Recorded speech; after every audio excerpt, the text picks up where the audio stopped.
Well, there is now a growing sentiment in Congress to question some of the special treatment the NFL and other professional sports teams receive at the taxpayers' expense. One America's John Hines has more from Washington. In response to the protests by professional football players during opening ceremonies of games, there is now much interest in legislation introduced by an Oklahoma member of Congress that would end federal taxpayer subsidies for sports stadium construction. Municipal bonds are used with federal match and funding tax-free to provide capital so that cities can do infrastructure improvements, roads, bridges, whatever it might be.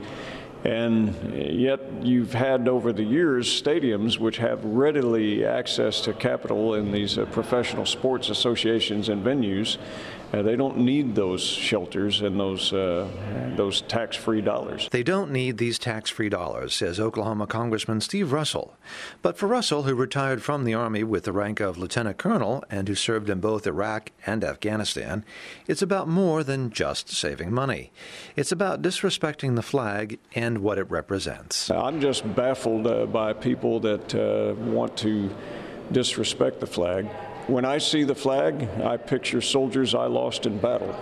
We would take them and recover their remains after a firefight, and we would put them into our holding area, and they would be draped with an American flag and guarded.